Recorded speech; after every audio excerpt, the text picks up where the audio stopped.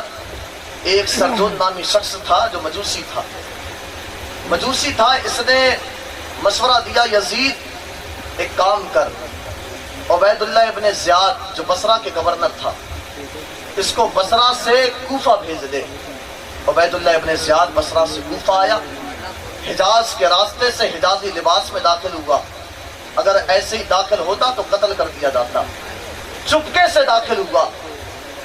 جب یہ داخل ہوا تو لوگ حضرت امام حسین کا انتظار کر رہے تھے، حضرت امام حسین کو بھی خط گیا تھا، وہ بھی وہاں سے روانہ ہو گئے تھے، وہ بھی چل دیے تھے مکہ سے۔